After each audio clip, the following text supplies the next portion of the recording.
Hey guys, welcome back to my channel and thanks for joining me again.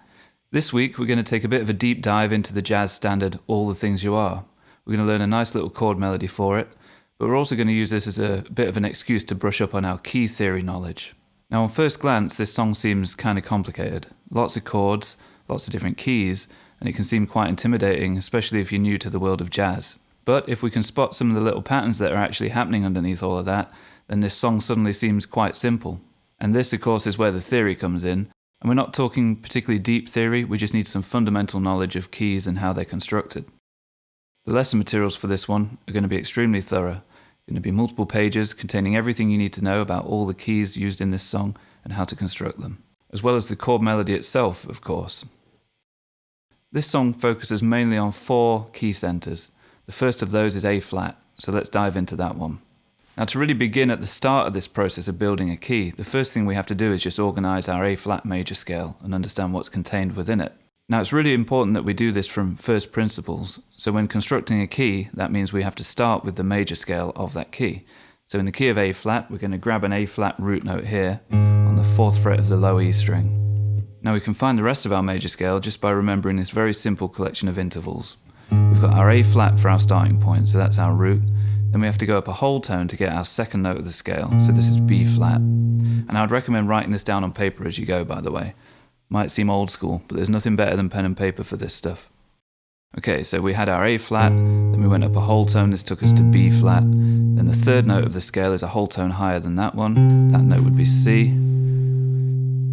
Then we go up a semitone, D flat, that's our 4th note of the scale. Then a whole tone, E flat, that's our 5th note. Whole tone again, that's F, that's the 6th note. Then a whole tone again to G, that's the 7th note of your scale. And then a semitone should take you back home to where you started if you've done it correctly. So that would be A flat again at the end. So now we have a list of notes that looks like this. Now remember, we numbered those notes as we went through them, didn't we? We said this was note number 1, note number 2, number 3, number 4, 5, 6, 7. Number 8 is the same note you started on, hence the word octave. 8 notes through the major scale takes you back to where you began. And now our list looks like this. You probably noticed that some of those Roman numerals were uppercase and some were lowercase. We'll come back to that in a moment. So to start constructing our chords, all we do is we stack thirds from each of those notes within the scale. So your first chord is going to be the A flat, then we go up a third to C, then we go up a third from there to E flat. Take those 3 notes, A flat, C, E flat, put them together, and you get an A flat major triad. So the first chord of the key is A flat major. The second note of our scale was B flat. If we stack thirds from there, we get these 3 notes, B flat, D flat, F. Put them together, and you get a B flat minor triad. If you stack thirds from the third note of our key, C, you get C, E flat, and G. Put them together, you get yourself a C minor triad. Off the 4th note of our scale, we get D flat, F, and A flat. Put them together, and you get a D flat major triad. Off the 5th note of the scale, E flat, we get this, E flat, G, and B flat. Put them together, you get an E flat major triad. The 6th note of our scale, the F, we get F, A flat, and C. Put them together, F minor triad. And off the last note of our scale, G, the 7th note, we get this, G, B flat, and D flat. Put them together, you get G diminished triad. So to go back to those Roman numerals, some being uppercase, some being lowercase, uppercase Roman numerals are for the major chords and lowercase are for the minor chords. So now our key looks like this.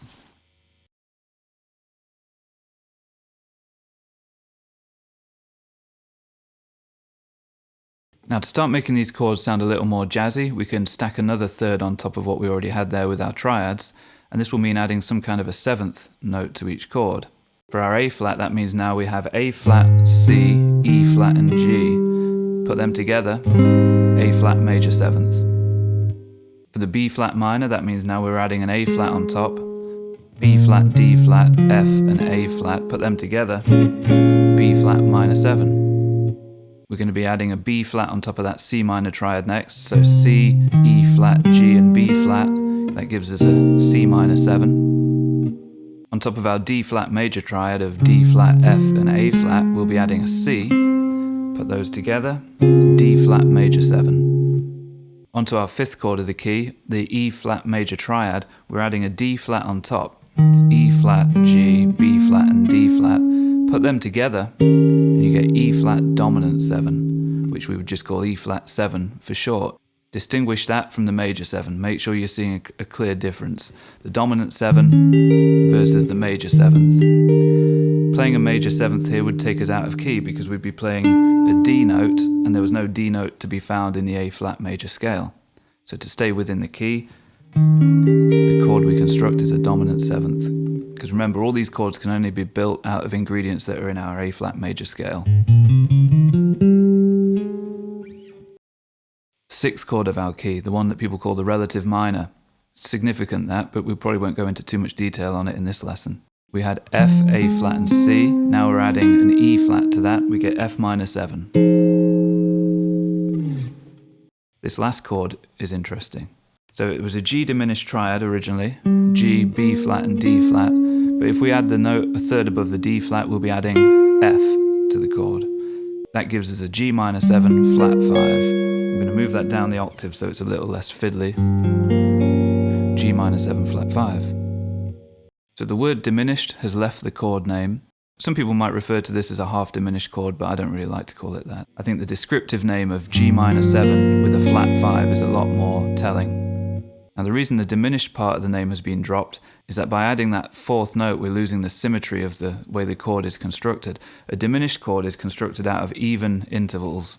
So G to B flat was a minor 3rd, B flat to the D flat was a minor 3rd. So to keep it diminished, the next note should also be a minor 3rd above that, which would be E. But of course there's no E in the key of A flat, so we have to play the F note instead, because that would be a 3rd above the previous note in the chord. So now you've got G to B flat, that's a minor 3rd, B flat to D flat is a minor 3rd, but the D flat to the F is a major 3rd, so we've broken the symmetry of the diminished chord, and therefore we can't call it diminished anymore. We have to call it G minor 7 flat 5. But it's still constructed on top of a diminished triad as its starting point.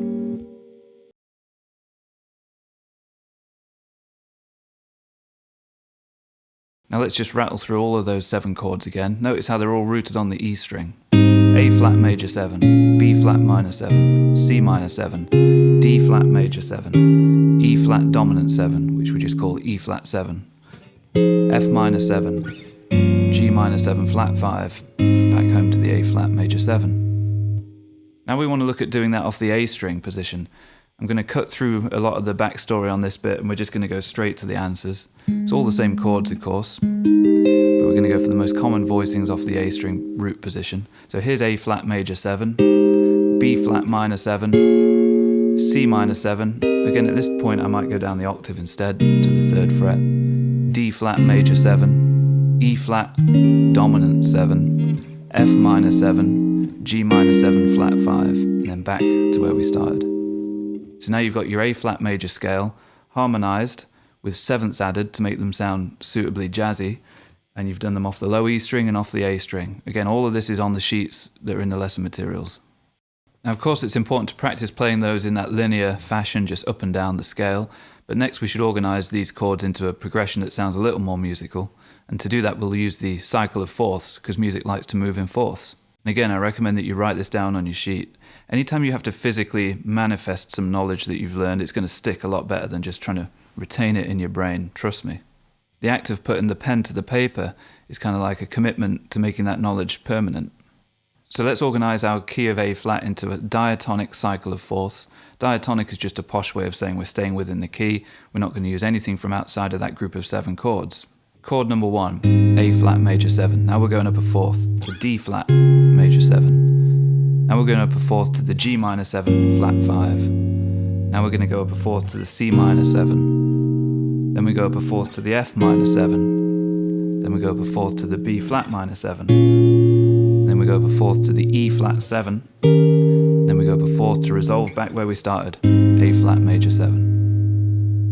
Now you want to do that on the next string set as well. A flat major 7 to D flat major 7, G minor 7 flat 5, C minor 7, F minor 7, B flat minor 7, E flat dominant 7, resolve back to the chord you started on, A flat major 7. And then also do it between root positions. So for example, A flat major 7 on the E string, D flat major 7 on the A string, G minor 7 flat 5 on the E string, C minor 7 flat 5 on the A string, F minor 7 on the E string, B flat minor 7 on the A string, E flat 7 on the E string, A flat major 7 on the A string. Now continuing on from here is going to give you all the other results, right? So you've got your A flat major 7 on the A string, D flat major 7 on the E string, G minor 7 flat 5 on the A string, C minor 7 on the E string, F minor 7 on the A string,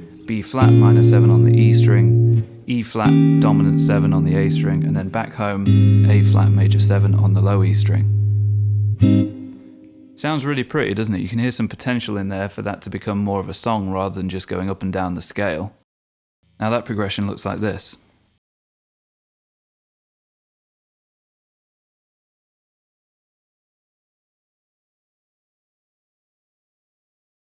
Now notice how that by putting these into the cycle of fourths, we've just organically stumbled across some of the most common progressions in music, and especially in jazz.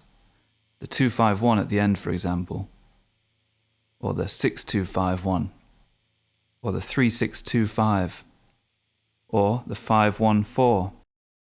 All of these elements are super important in music, as you probably know, and they can be found organically by organizing your key into a cycle of fourths. Pretty cool. Now don't treat any of this stuff as if it's just trivia. This stuff is really important to actually practically understand so that you can predict where chord sequences want to move next.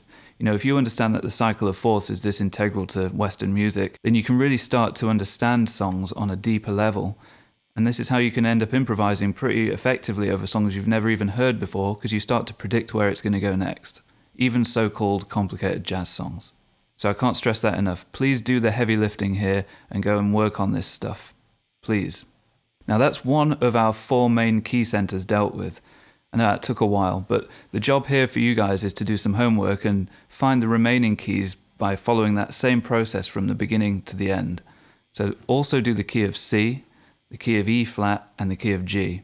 I will of course provide all of those keys typed up neatly in the lesson materials, but I really do urge you to do it yourself from first principles, having followed along with what we did there with the key of A flat. Just apply the same thinking from the ground up to the keys of C, E flat, and G.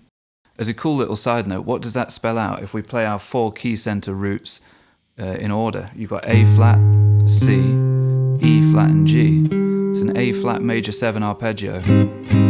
Spotting these little patterns again just makes the music make so much more sense, and it's going to give you an easier time if you ever have to play this in another key. To be able to see the relationship between the key centers while the keys are changing, a really important thing. So maybe do that homework and then come back to this, or watch this through and then revisit after the homework is done, and it'll all make a lot more sense. But now I'm just going to go through the actual changes for all the things you are.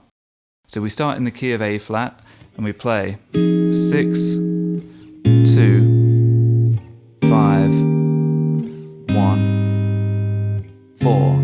Now we change keys to the key of C and we go 2, 5, 1. Or sometimes just 5, 1. Think of that 2 as optional. Now we change keys to our third key center, E flat, where again we replicate the same progression we started with in the key of A flat, 6, 2, 5, 1, 4.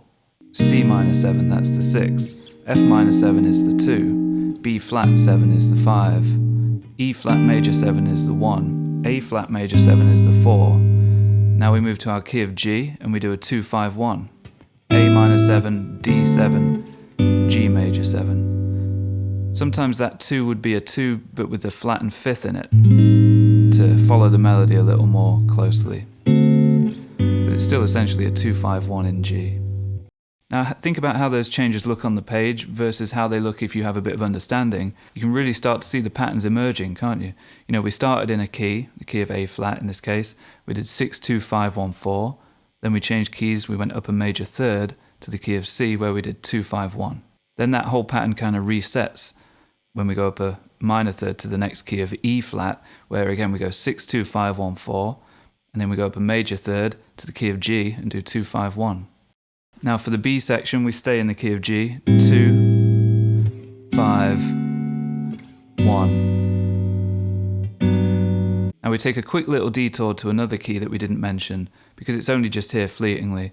We do a little 2, 5, 1 in the key of E, where again, like before with the key of G, you might flatten the 5th in that 2 chord. So you've got F sharp minor 7 flat 5 to B7 to E major, although typically you'd expect to see an E minor at the end of that sequence. And we'll get into why in another video. And then we play a C7 with a sharpened 5th. This is just a secondary dominant chord. Our goal is to get back to F minor. This would be the 5 of that. So there's the 5 of F. F is the 6 back in our original key of A flat. So we'd call this C7 the 5 of 6 in the key of A flat. Now we're back to our 6, 2, 5, 1, 4. Now we do something very common in music. We take that 4 and then we go to the 4 minor. So that's the D flat minor 7 in this case. Then we drop that down a semitone to the 3, the C minor 7. Then we play a B diminished 7, which is just really a passing chord to take us to the 2, B flat minor 7, 5, E flat dominant 7, 1, A flat major 7. Now if you want to go back to the beginning of the song, similar to how we did the C7 sharp 5 to lead us to F minor, this being the 5th of the F minor, you could chuck in a little 2, 5 to the F minor. So G minor 7 flat 5 to the C7, that's going to drop you off right at the doorstep of F minor 7, so you can start the whole song again. Now let's get on to the chord melody. So we started with the F minor 7. The melody is on the B string, so we don't want to hear anything above the pitch of that. Always keep the melody on top. Then we go to the B flat minor 7, but the melody we want is all the way up here. So instead of playing it off the E string, we're going to play it off the D string position with this beautiful shape, B flat minor 7. Back to the B string. Then we go to our E flat 7, resolve to A flat major 7. That's the easy option. We're going to do something a little more spicy. We're going to go E flat 7, then we're going to flatten the 5th, and then we're going to let that voice lead down beautifully to A flat major 7. So this is a tricky little voicing. Second finger barring the 6th fret of the A and D strings with the tip of the finger. First finger at 5 on the G, little finger barring the top 2 strings at 8. A flat major 7. Listen to how beautiful that sounds. Really sweet. Then we're moving on to D flat major 7, where to add a bit of colour we're going to switch between major 7 and major 6 before moving on to a little 2-5, D minor 7 to G7. This is where our key is now changed to the key of C. We're going D minor 7 off the A string, G7 off the D string to C major 7 on the A string. Now rather than just sitting on that chord and letting it ring for 2 bars, which we could do, we're going to put in a little bit of movement.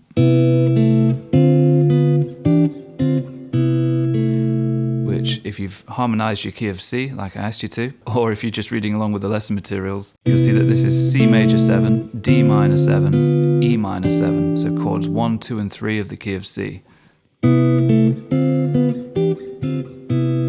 It's always a nice little trick, just throw in that progression up and down to kill a bit of time on the 1 chord. And that resolves beautifully to the C minor 7, and that's our 6th chord in our new key of E flat. Now we go to the 2 chord, F minor 7. Now here's the easy option again. You've got the B flat dominant 7 off the A string to the E flat major 7 off the D string, but we're going to do something a little more spicy again. We're going to go B flat 9 to B flat 7, flat 9 to E flat major 7 off the A string with this C kind of shape. Then we're going to go on to our A flat major 7 off the low E string, pick out the melody note 4 times in a row on the G string, A minor 7 3-note voicing, add the 11, climb it to the flattened 5th, get a D7 chord here, pick out the flat 7, G major 7 off the low E string. So that was the 2, 5, 1 in G. Sounds beautiful with the A flat major 7 before it.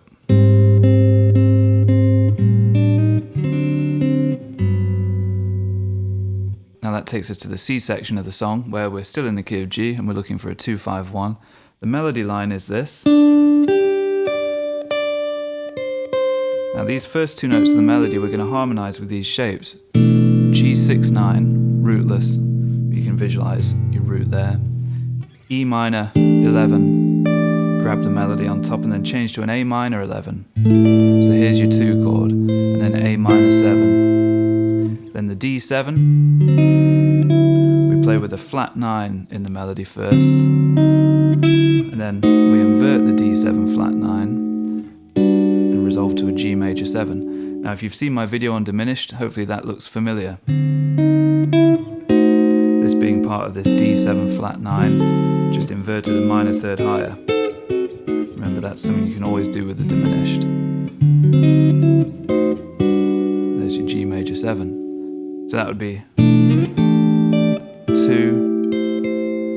5, 1. Now we reuse that little run up, but this time the melody note on top of that chord is the 7th fret of the top E. Now we're heading to the F sharp minor 7 flat 5. We're going to play this shape. Visualize your chord off the A string, but play it in such a way where you can get the little finger to play the 12th fret of the B, so you'll have to bar the first finger here. And then B7, we're going to play this. Simple, but does the job. Root, and then a passing note on the way to the root in the upper octave, flat 7, resolved to E major 7.